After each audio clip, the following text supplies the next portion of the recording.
আরো উপস্থিত রয়েছেন মন্ত্রিপরিষদের সম্মানিত সদস্যবৃন্দ, সম্মানিত সিনিয়র সচিব, সচিব এবং ঊর্ধ্বতন সামরিক বেসামরিক কর্মকর্তাবৃন্দ, দেশ বরেণ্য সম্মানিত ইসলামিক স্কলার এবং পীর মাশায়েখ বৃন্দ,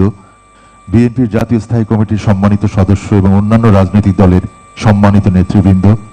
মসজিদের সম্মানিত ইমাম, মুয়াজ্জিন, খাদেম,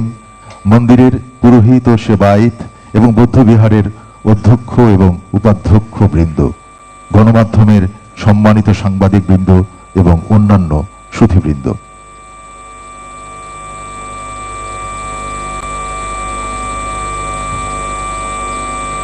আমি অনুষ্ঠান শুরু করার জন্য